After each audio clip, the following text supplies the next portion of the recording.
What's that? I'll stay till you leave and follow you out to the parking lot. He says that because we talked all the way out the door last week. That's never happened before. Okay, so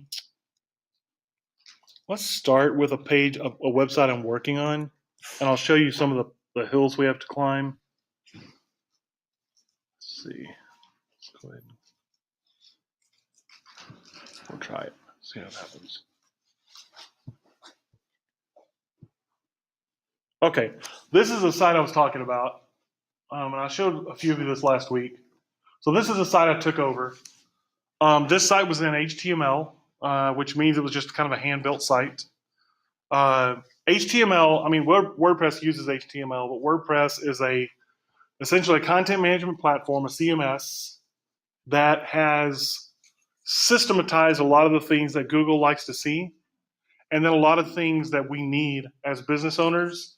They've made what's called plugins for those things. So forms, widgets, the footers that are on websites that Google likes so much. These are all systematized in WordPress now so that you can work with them, but also implement them, okay? A lot easier than other websites, okay? So what would it cost you probably $5,000, $6,000, $7,000 about 8-9 years ago? You can get done for about $1,800 now. That's the difference it's made. And the $7,000 site 8 years ago wouldn't convert very well on Google. That's the different world we live in now that WordPress is made possible. All right. How much did you say this website cost? Pardon? How much did you say this website cost? Well, this website, I'll tell you how much it would have cost. This website is on a sales model. So I built it, I converted it. It's based on sales. So I get a piece of all the sales that come through the website. So I'm essentially, yeah. Well, if you can get traffic, it's good. If you can't get traffic, you've done a lot of work for nothing. But generally, I just finished a website very similar to this one. That one didn't have any special functions on it. So I think it was like 1,600, 1,700, something like that. But this is what you get out of it. You get a full navigation bar here. Okay. This is at the top of every standardized page. You have this navigation bar. Now, what I'm about to do is I'm about to put drop-down menus on this to where when you mouse over this, like I'm doing right now, it's going to drop down in 2 or 3 ideas at the most. I don't want a bunch because you get snow blindness with too many ideas. Then you've got a standard header up here that has a logo, so the logo is present on every single page. Phone number is present on every single page. This phone number needs to be one-click callable. That's another new verb that we get from the internet on mobile. So when I go to mobile, I should be able to one-click call that. Now you can't on this site yet. That's one of the things we're fixing. I converted this site from HTML. So this site looks exactly the way it used to look, but now it's in WordPress. So I can put some other things I'm going to show you in a minute. But one of the big things in mobile that Google insists on, you will get deranged without it, is one-click callable. So when I go to the site, I need to be able to open it up and go click, and it calls. It just goes straight to your call screen. And as a pro tip, Google doesn't demand this, but as a pro tip, every phone number on your website needs to be one-click callable.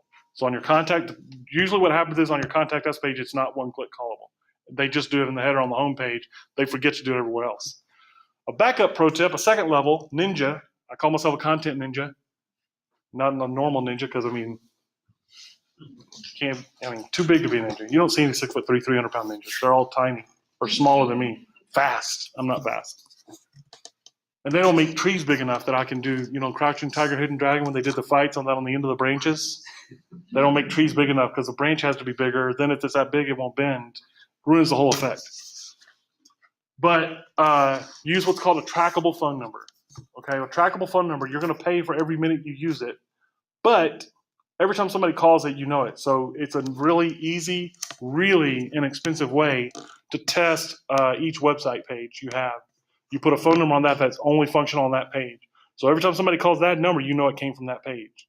That's the cheapest way you can granularly test. And what I mean by granular is just grains. You think of grains of sand versus the driveway. Okay, driveway is a big chunk of concrete. Grains of sand are very small. So I can put a phone number on every single page of my website. Now that's going a little far. You really just need, what I do on this side, I'm going to be doing So we got granite countertops, that's going to be one phone number. Any countertop surface is going to be, and really all we do is granite. So granite countertops is going to be one phone number. Flooring is going to be another phone number. Now we've got a hot type of flooring called porcelain tile or wood plank flooring. I'm probably going to use a different phone number for that one because it's really hot and I want to know when people are calling on that.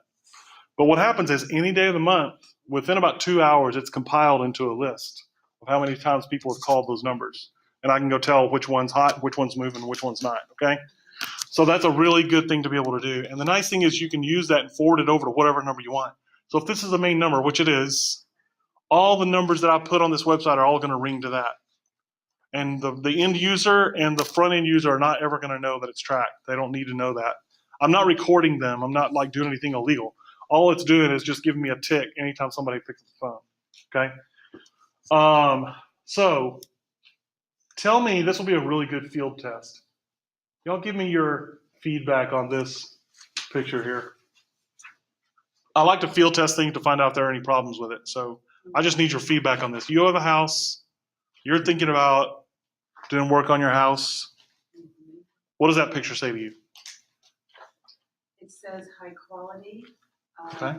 Looking at the granite pictures. My own personal preference would be to have a little more white space. Mm-hmm. That's So you feel like it might be a little busy? Mhm. Okay. But, I'm hearing a lot of a murmur of agreement go around the room. yes, it's busy. Like I heard one big kitchen, like one decked out, kick-ass kitchen. Right. Supposedly. Little teeny pieces. What about like, you have like the slides, like different kitchen. Problem with sliders have been very popular and they're effective on a desktop. The problem that you get into is on mobile. Yeah. Because what generally will happen, and this is another reason to use WordPress, is every current theme of WordPress is mobile optimized out of the box. Now, that's a general term. If you were here last week, you remember me saying that just because Google says it's mobile friendly, it doesn't mean that it's going to convert well all the time. There are certain elements you need on a mobile website that I can't really even show you now because it's just can't do it on a screen. We're getting there, but it's not there yet. So the point here is that sliders don't work well on mobile because for a couple reasons. Number one, it's this whole picture that scales down. So all this writing, you can't even see it. Right. It's just one little thin line. Now, I will tell you, I didn't make this picture. My buddy did. And I told him when he made it, he got mad at me because it was his baby. This is literally a exact replica of the conversation that we had earlier. The example that I gave, it's about to walk out in front of you in real life. He got mad at me. Well, it took me how many hours to put that together? And that shows all the jobs we do and everything and blah, blah, blah. And he's all mad. I said, okay, here's the problems with it. Number one, it's too busy. So you can all congratulate yourself. You're all professional web consultants now. It's too busy. You're trying to sell me 7 or 8, 9 ideas here. Most of these, I'm not educated enough to know. Now, I personally actually grew up building cabinets with my dad. I know inside and out what all those things are. The average homeowner doesn't. So you don't know that this is a backsplash. Maybe you do. Anybody not know that was a backsplash? Only because I saw the canister. The can. Yeah, you see the can in front of it. But it's a little too close to really tell me the story of it and how cool that really looks. It's a little bit too close of a picture. So that doesn't sell very well. And it's taking up a good chunk of space. Now, where this granite countertop is, I don't get this whole picture because we're trying to squeeze this in with everything else, right? Like you said, I would rather see one whole picture. And what you know what I'd really like to see? Some people. Where's the people? Ding, ding, ding. Not you. I'd really like to know that there's a human being somewhere that enjoys this. That this is not just this land full of people, land full of houses without people. Because there ain't a person on this website. There's not a person on this website. There is a guy down here that has a hammer in his hand. And he's married. We know that about him. And he uses cheap hammers. Really junk hammers. Yeah, I think he should be in the picture. But I wondered at first, are those stock photos that he just pulled, or is it Right. really his work? Right. And they actually are. They're actually working. And they do really killer. The thing, my buddy put this company together. So I say my buddy, I'm talking about 2 different buddies right now. He put this company together and he's one of those people that you need to find in your life that make you want to work harder. if you're already you burn the midnight oil, I mean, you're a hard worker and everything. You want to find people who are more organized than you. If you're already super organized, whatever your weakness is, you want to hang around those people. My thing is, I'm a thinker. If I let myself, I'll sit in a room and starve to death thinking, because I enjoy thinking. I'm a philosophical person. I enjoy like extrapolating things in my mind and going to the ends of the earth. And I'm kind of an intellectual omnivore, so I enjoy all things. Like, I'm not exaggerating. It's going to sound like I'm making this up. I'm not. I'm fascinated by how that door works. I'm fascinated by the fact of that casing and the industrial quality of that casing and what it takes to put that in here and the kind of company you have to be and be vetted to even be a fire safe door. You see what I mean? Do you know how much money you can waste thinking like that? I have wasted a lot of my time in my life thinking about everything. So my thing is I have to get repeatable actions, and I brought something for you today. Everybody recognize that? Somebody? It's a brick. What is a brick? Think about it. What is a brick, huh? Okay. But functionally, in a construction sense, what is a brick? Building block. But then what is a building block? Let's talk about what a building block is. Building block is a scaled, repeatable, but because it is repeated already, it's repeatable. It's a repeated, relatively speaking, for this case, we're going to say it is identical function that makes your, if you lay these, if you do nothing else, let's say you have got a project in the back of your house. And every time you don't find anything to do, I can go out there and lay some bricks. Now, it's not that simple, but let's just say it is. Every time that I hit a lull, I can go lay bricks. It's a repeated process. At the end of the process, I get this wall out of it, right? This is what these functions are that we've talked about today. So blogging, building web pages on your website, telling people more, going and learning more about your customer. These are all scalable, repeatable functions that always give you results. You never can spend too much time learning about your customer. I was at court yesterday for a traffic ticket. And so I just feel like I have to justify myself. I don't know if I do, but I feel like I do. I was going faster, but it was to get around a guy who was driving dangerously, and the cop happened to see me when I sped up. That's the story, okay? That's what I'm going to go tell the judge. But I'm sitting there for an hour and a half, right? So I take my phone out, and I wrote a 1,500-word blog post on hardwood floors while I'm waiting. Why? Because that is a scalable, repeatable function that I can build my business with. Okay? That's what I want to get across to you with that. I have to have that for myself, or I'll sit and think myself into oblivion. So back to this. What do I want this now? Somebody has searched granite countertop. This is the home page. So for right now, we're just going to pretend they came here because we're going to get one of the non-controllable things about Google is that you can't control where your home page ends up. If you're popular for granite countertops, if your granite countertop page is popular, it's popular because the whole website functions well. Google no longer ranks one page on your website. The whole website has to function well, okay? So if you break well for granite countertops, the chances are the rest of your website is ranking properly. And then what that means is that your homepage is going to kick back for these keywords a lot of times. So you got to make sure your homepage connects with your most popular ideas.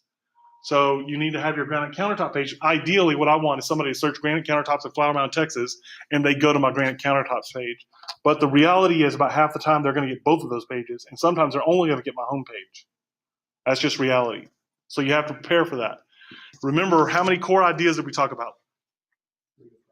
3 to 5 core ideas, not too many. This is the reason why. Number one, people just can't absorb any more than that. Number two, they're not going to. Even if they can, they're not going to because they have options. Anybody remember how many options you have on a typical Google search return page? If I search granite countertops at Flower Mound, how many options do I have on that page, that Google page? 30. 29 other people are on that page. If you're doing your job really well, 28 other people are on that page. If you're doing paid search, 27 other people are still on that page. And they will bounce out and go look at those other people just like that. They have no loyalty to you. And you haven't earned it, so why should they, right?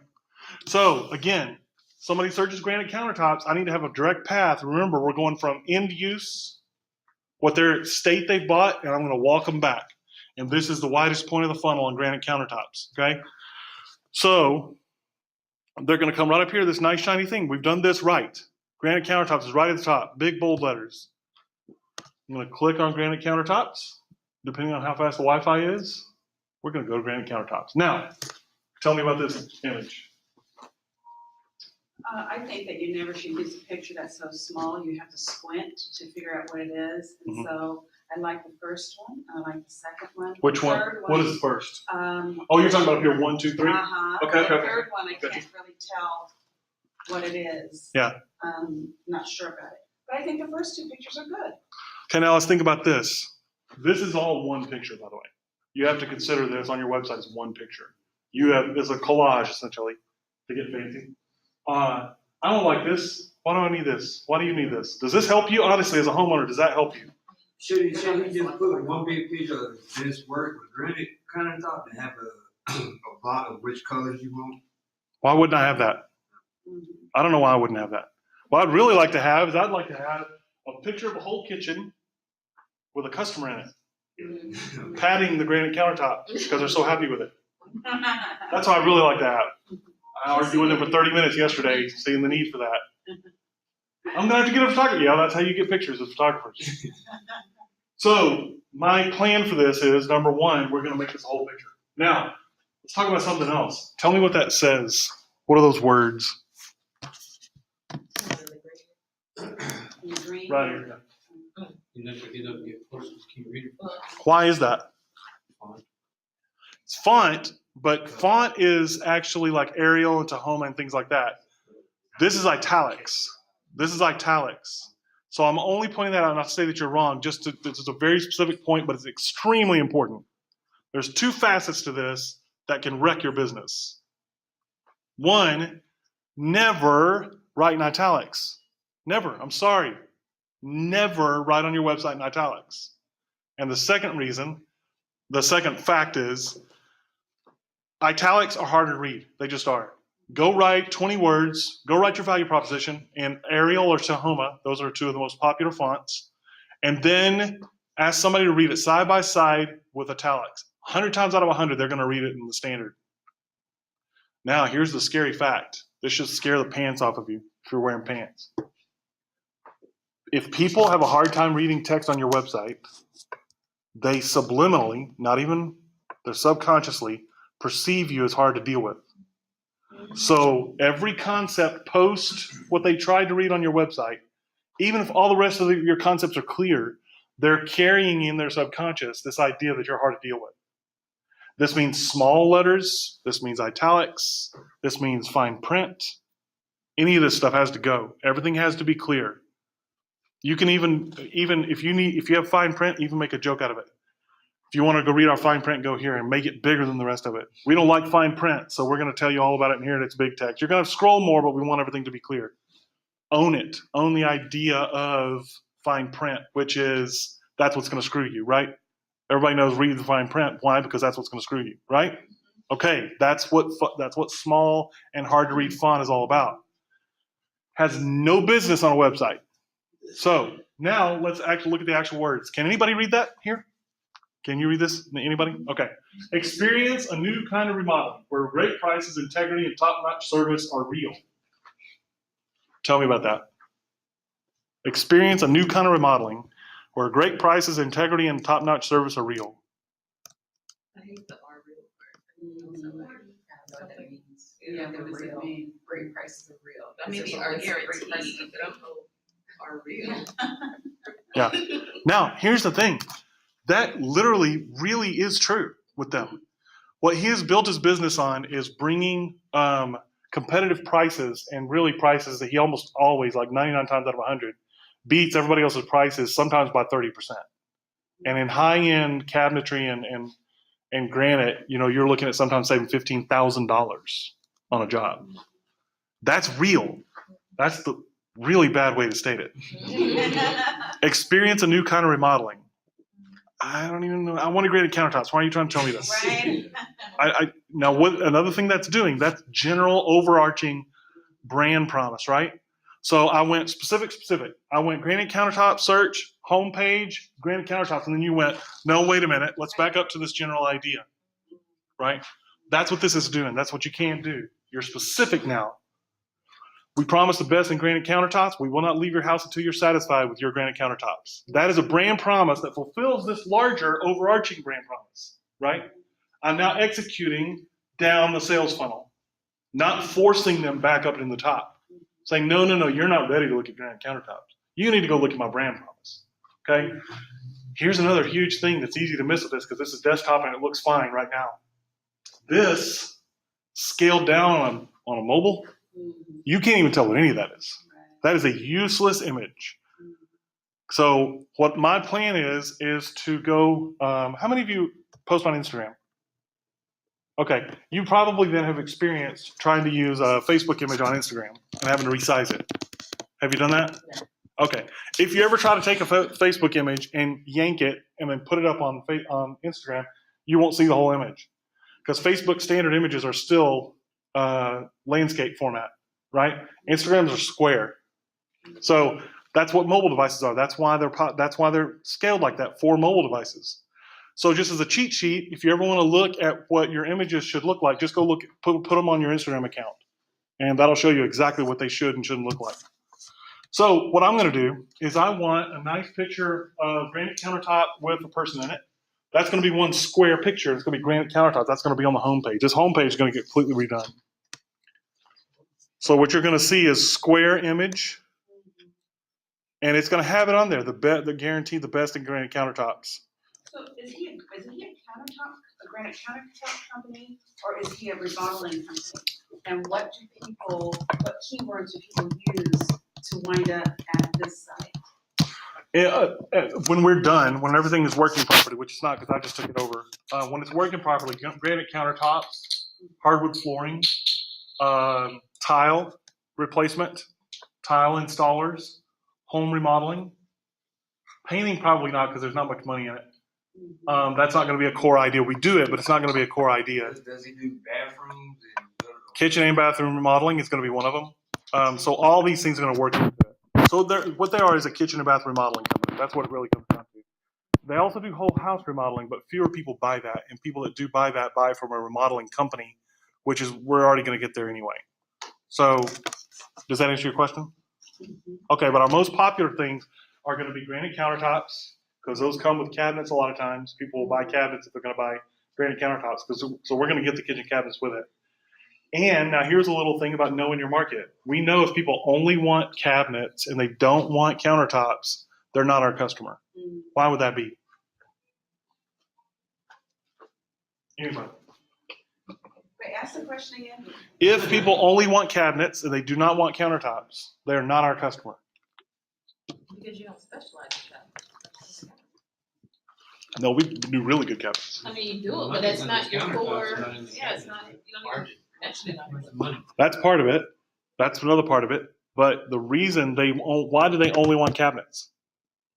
Because they're dissatisfied. They're probably satisfied with what they got. They just On want their to counter. change. No, because you can't. Well, okay, that's an industry thing you don't know. You can't do that. You tear a countertop out, it's done. You can't put the same countertop back on new cabinets. Okay, so if they're only buying cabinets from us, they're not going to buy countertops from us. Why is that bad? Who else sells countertops? Do I want to sell to the same people who are going to buy countertops from Home Depot? No, I do not. There you go. So that's how I just gave you a lesson in how to think about your market. And if a customer makes a decision, remember self-identity, put themselves in a basket. They say, do you guys only do cabinets? Nope, click. Not quite that rude. Not quite that rude. We're going to be nice. But we're going to click that phone as fast as we can. That's a time burner. Yeah. That's a time burner. So on the website, we're going to say, we love. Now, this is a way to say a really negative thing in a really positive way.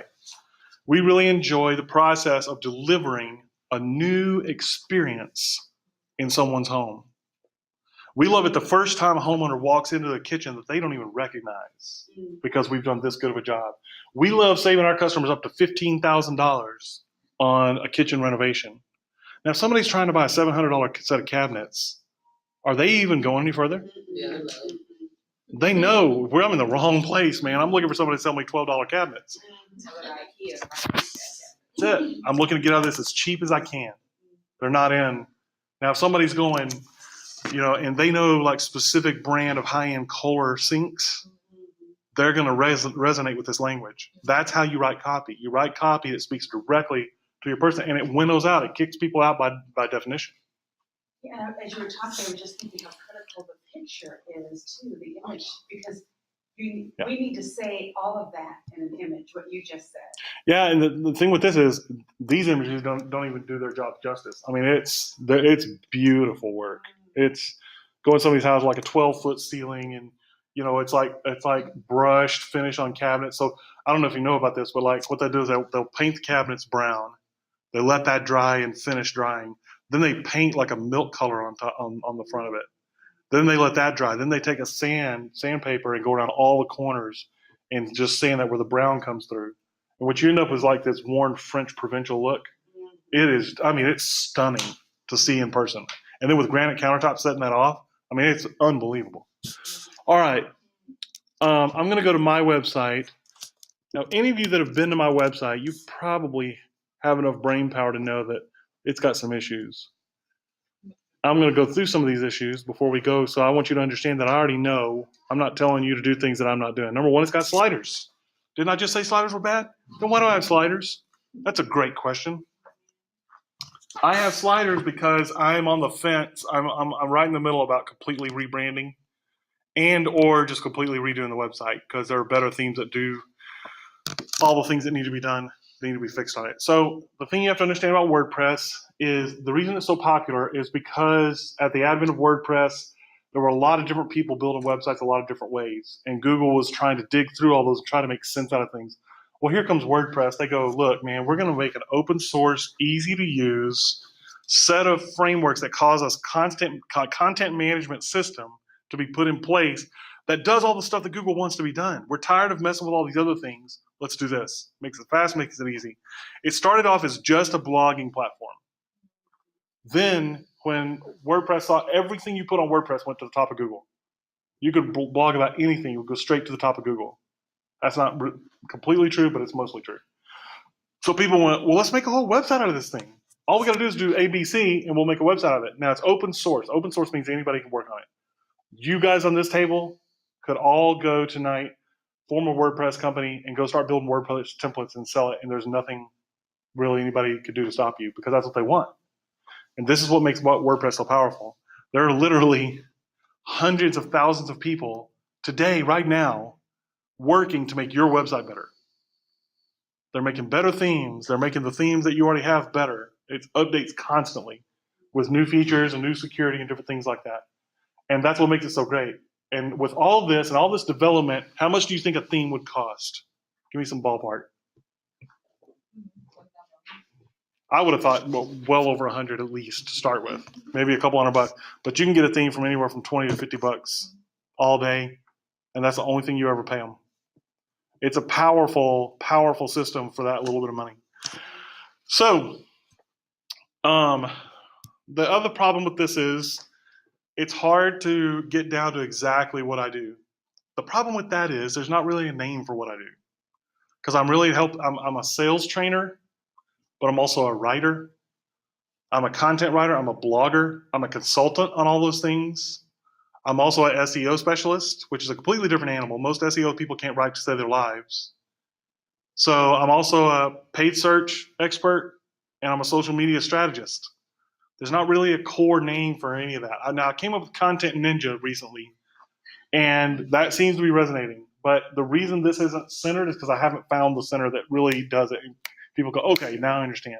It's just like she asked about SEO.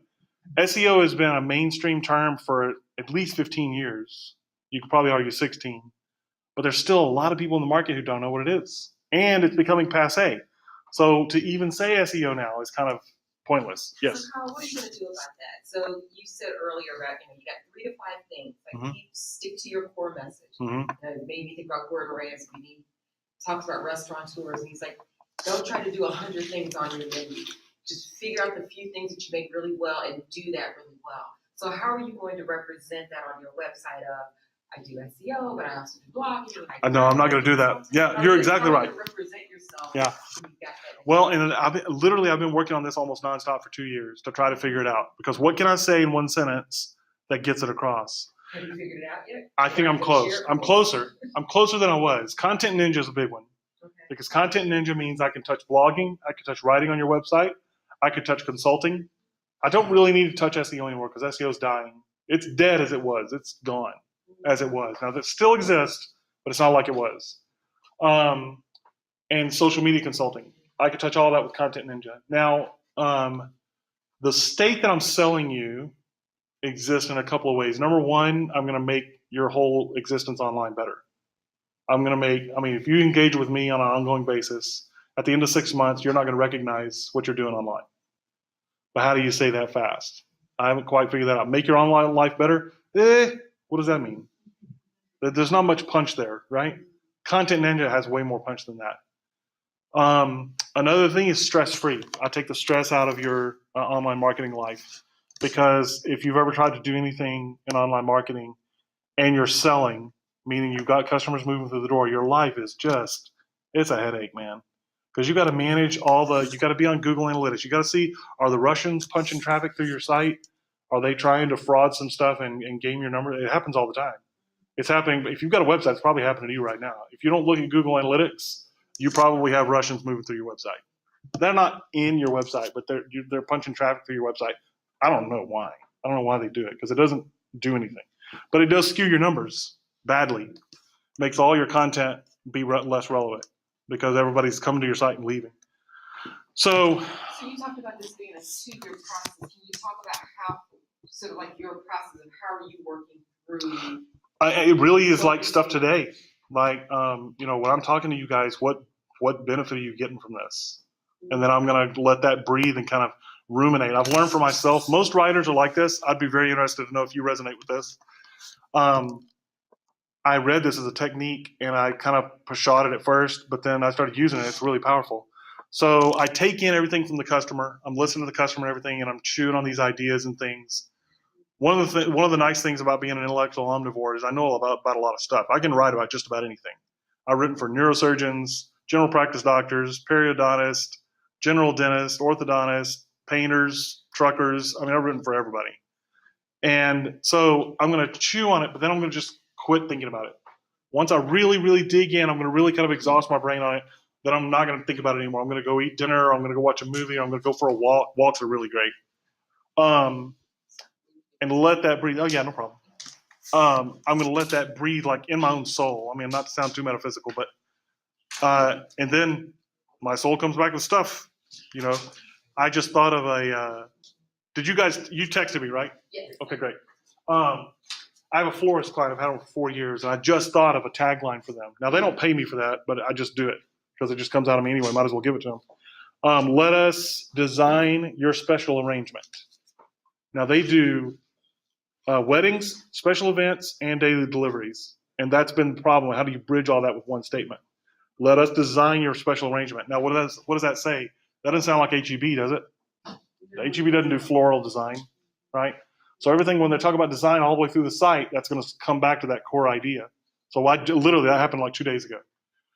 So that's how I'm handling it. It's just trying to kind of extrapolate from the clients, what are they getting out of it? And really, honestly, the biggest thing, which again, if the biggest problem that I'm giving you is stress reduction, you're not coming in for stress reduction. But that really is what I do best for them. They give me something, they can go handle the rest of their business. They come back and they have good marketing material. That's what I do. But again, that is not punchy. So that's the problem I have. There's a big gap between what the market knows about what I do and the function of what I do with a business. So in the meantime, as you're using your website for marketing, you're just living with it as it is now. Well, I'm trying different things. There's a lot of stuff that you don't see that I'm about to dive into as quickly as I can. This is a new one. I actually found a girl who was selling, she's a good photographer. And so she makes words out of Scrabble tiles. And I just liked the way that looked. And so I did that. So that's a single picture. That picture right there will stack on mobile well. It's not quite the right shape, but it's better than my other sliders, which are whole width sliders. So that's one thing. Another thing is get rid of the sliders and go with the same idea I'm going with on the remodeling site, which is I want 3 block-shaped concepts that are visual. I don't care if those are pictures of countertops or actual words on the image, because I want that to dominate the mobile screen. That's my core idea that I want to come up, right? And so that's the same thing I'm going to do here. I just haven't quite figured out what that's going to be yet. Content marketing is going to be a big part of it. So if you go down here, the home page just needs, there's a lot of stuff that's going to change. But let's see here.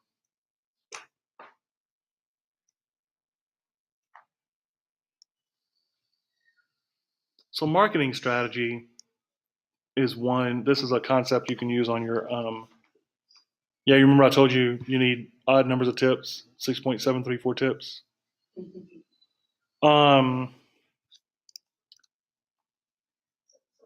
Yes. You are the content ninja. Yes. So when you need technical help with designing your website from the look and feel perspective, do you have companies that you recommend? No, that's the thing. I mean, I've kind of arrived at this position where we're a WordPress team now, Okay. because there's so many changes that I needed made that were either going to cost me $75 an hour to get a retail person to do, or have somebody who didn't know what they were doing take hacks at it and do bad.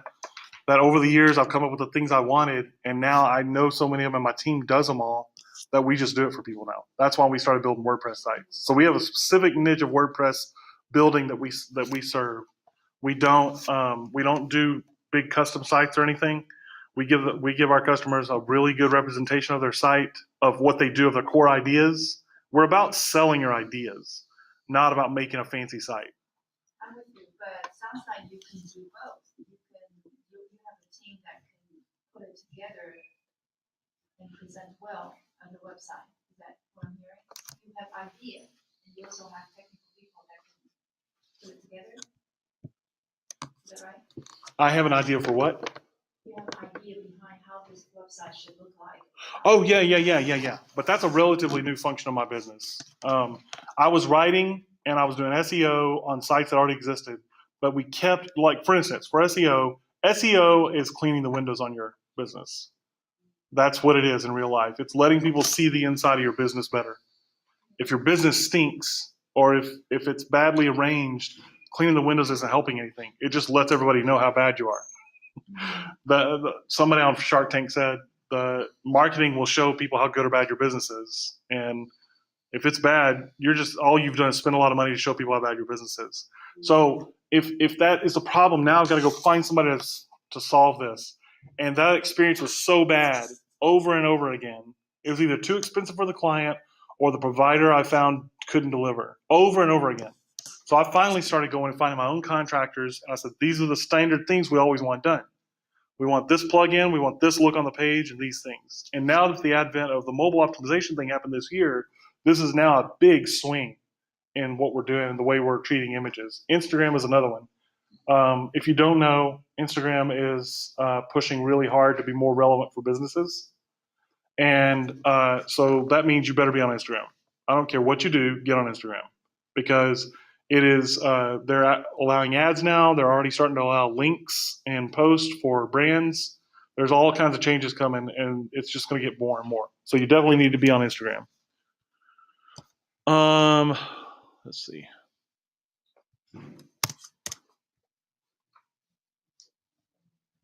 Okay.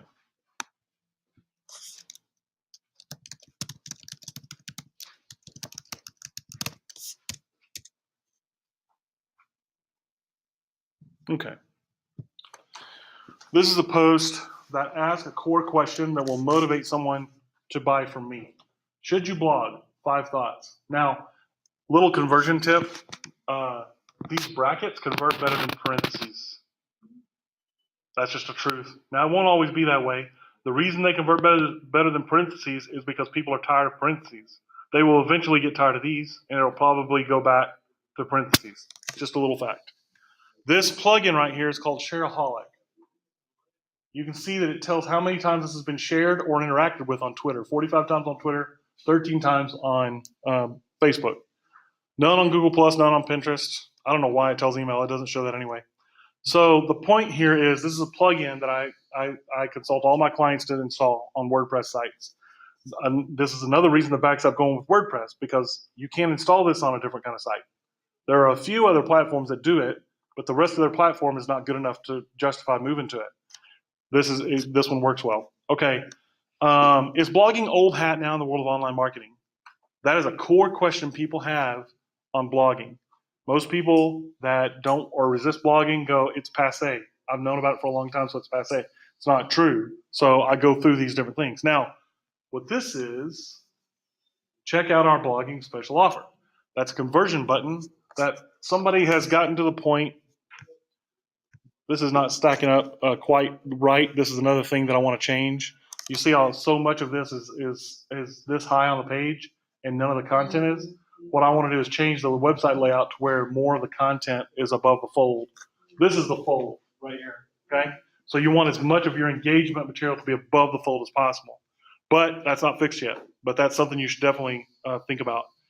Check out our blogging special offer. This is a button that is going to take them to an offer. Now, I don't know. So, quick question. Yeah. Do you have then control of that fold? Because I thought that it was based on the resolution of the screen or the. That's true. Now he raises a good point. What he means is as I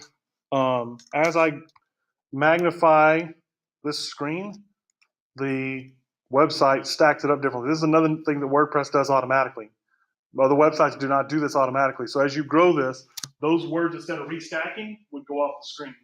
Mm-hmm. WordPress doesn't do that. It stacks it correctly. As I grow and shrink this, the fold changes. I mean, the fold technically is the same because it's so much distance top to bottom. But so if you sell to people 55 and over, what should you think? Should you think about your fold? It needs to probably be right in here because your words are going to have to be bigger. That audience is going to make the font bigger. Okay, so that's a really good point. But in general, that's where you want it to be. Now this one's set up to be about right in here. Are you frustrated by blogging? That's the most common feedback I've gotten from people that have hired me for blogging. I'm just frustrated with the process. We tried it. It was awful. We didn't get any conversions. We don't know why. I'm just tired of it. I don't want to deal with it. So then I put a picture of a person who looks frustrated. We're here to help and save you tons of money because this is a special offer, right? So then it brings them quickly into the process and gives them an option very quickly to engage with me for my services. Okay? That's a landing page. You notice all my navigation's gone. Well, why is that? I want two actions on this page. They can do what I'm asking them to do or they can leave. I do not want to give them a bunch of places to go. If you embed a YouTube video on your website, make sure you disable the suggestion function at the end of YouTube. You can do that in embedding. I've got tutorials that show you how to do it. Because, again, you get this thing of they came to my idea, but now there's 12 outlets they can go, and now I'm not going to have any control, and they're going to forget to come back. They may mean to come back, but they're going to forget to. I want them to come to my page, take in my idea, and do or not do what I ask them to do. Because, remember, rejection teaches you something. If you want your conversion rate to be X, that's the number you should be shooting for. And then if you don't get that, why? It's not a good enough idea, price isn't right, you're not solving a big enough problem, or you didn't do your job right on your content or your education before they got there. These are all reasons that things might not go well, but you need to have these things in place, these landing pages. The landing page is where you ask for the business. You remember on the slides I said most websites don't ask for the business. It's extremely rare for websites to have a page like this. Okay? Now, if it's a long blog post, this one's not quite long enough. You could probably argue that it could be. I'm going to repeat that button down in here. Okay? Because people are going to scroll down and they might leave the page here. They don't have any opportunity to engage with me, right? I want them to have an opportunity to engage. Then down here is suggested other post. Did you say what the free offer was, or did you say you were working on what's going to be? You mean the special offer? Do this special offer? That one's actually not valid anymore. It's doubled that price, but that price was 25% of normal. So it's 75% off. Now it's 50% off. So I was just going to say, I really like that you put your prices on there. I've looked at so many different websites for blogging, et cetera, and I won't even go any further because the prices aren't there. Yeah. And there's something about it that either looks cost prohibitive or I'm not sure I would want them writing for me or whatever it might be. So I think Yeah. that's a really nice feature. Well, and she brings up an interesting point. If you don't put prices on your website, your customer's going to supply a price. That's just the reality. Now, the reverse of this is true also. The reason people don't put prices on their website is because, and my prices technically aren't on my website because you have to go all the way to the landing page to get them. But the reason they don't do it is because people will disengage on price before they know all the facts. They'll go $1,000 too much, when in reality it's probably not. Okay, so I'm going to show you the back end of a page, and we're going to talk through a couple of things. You know what? I'm going to do that one because that's strategic also. I'm going to show you this one. This is a friend of mine. She just did a freelance conference this week. Her name's Emily Leach. How do we know anything about coding? Okay, all right, you know a little bit. All right. So I'm going to tell you strategically about this post, then I'm going to tell you about the tactical things within it. So my goal with her, I want to be relevant to small businesses. Okay, I want to be a resource for them. I want to educate them, and then I also want to provide services to them. Okay, one of the things I'm doing is I am telling them about relevant things going on in the marketplace, like you talked about, right? Then I'm also bringing an element of that in where this is a popular person in my demo. So I'm going to do an email interview with her. Then I'm going to write that up on my blog post. These are so easy, it's like falling out of bed. I literally email her a list of questions. She goes, these are the answers. And I say in there, tell me anything that I might need to know that you think I'm missing. She'll go, you need to think about ABC. I'll go, well, tell me a little bit about that. She'll write some more. And then I will do a header and a footer on that. What that means is an intro. Have you ever heard of freelance conference? ABC, DEF. Emily Leach is awesome. She's ABC, she's DEF. Here's the interview. Bing, here it goes. End. If you want to engage, here's a link to engage. And I give her a link. Nobody does that. So this is another thing about having a website. If you give somebody links, they will love you because nobody does it. She gets a link. I'm going to put a couple of links within. It's called a contextual link. Google loves these because it's a link within a context. That's why it's called a contextual link. I'm super scientific, by the way. Did anybody notice that? So if you're talking about soda and it rots your teeth, soda, link, rots your teeth, end of link. That goes out to an authoritative article about rotting your teeth and what soda does to rot your teeth, right? Contextual link. So I'm going to give them that, but I'm also going to just give her a blank link to her website at the end of the article, okay? So this both strategically and for her and for me, it does something for both of us. Because guess what? Her people are going to promote this. And I checked my analytics. I had 5 times normal daily traffic one day, and I searched it out. It was the day that her people promoted this story. And this was offhand. I thought about it 2 weeks before her event. If I'd have done this 6 months ago, I'd have gotten a ton of traffic out of it because they would have been pushing it out a lot more. So I've already got 5 other people I've picked, and I'll be writing these. That's part of my strategy for exposure. So you have different strategies. You have strategy for exposure, strategy for sales, strategy for marketing, whatever it is. And that's part of mine. Now, I'm going to go through a couple of, because this happened really fast, I didn't get the categorization done right. But Austin Business Networking is probably the closest thing I have on here. But you have categories in here, and then you have tags. You want one category and a bunch of tags. That's what you want. You categorize an article. This piece is about this. Tags are individual like nouns or descriptive adverbs within the article itself. So it might be about small business networking or freelancing, but then tags are going to be online marketing, SEO, how to build a business, different things like that. All these tags are going to go in there. That gives Google more fodder. Okay. Now I told you about the Shareaholic plugin. That comes in here at the appearance, the themes, and the widgets, and then the plugins. Some of these things that you use on your site, like that button I showed you, that engagement button, that's a widget that creates that button. The Shareaholic is that's a plugin. Now this is called Yoast. It's like toast with a Y. Yoast is your best friend in the world because they've systematized and standardized SEO. Now the real value of SEO is understanding research and understanding marketing and sales. Because if you optimize for the wrong keywords, it's wasted time. So if you don't understand sales and you don't understand your customer, you're going to get the wrong keywords. But this helps you on your SEO better than any tool that's ever been out there. I'm not going to go through the whole thing. We could do an entire clinic just on how to optimize Yoast. But in the post itself, ooh, Yoast and post rhyme. I like that. That was an unintentional bonus. All right, so I get a title tag out of this. I get a keyword. I get a grade. And then I get a meta description out of it. These are all SEO elements you have to have in every piece of content that you produce. Now, one of the problems with WordPress is some pages produce a title tag, which is called an H1 tag, and some don't. That one I showed you where I'm doing sales for that guy, for the remodeling guy, that theme does not produce an H1 tag. An H1 tag tells Google what that page is about. And if you don't have one, you have big problems. It's one of the biggest problems I solve for people in SEO is their H tagging. So this gives you an H tag.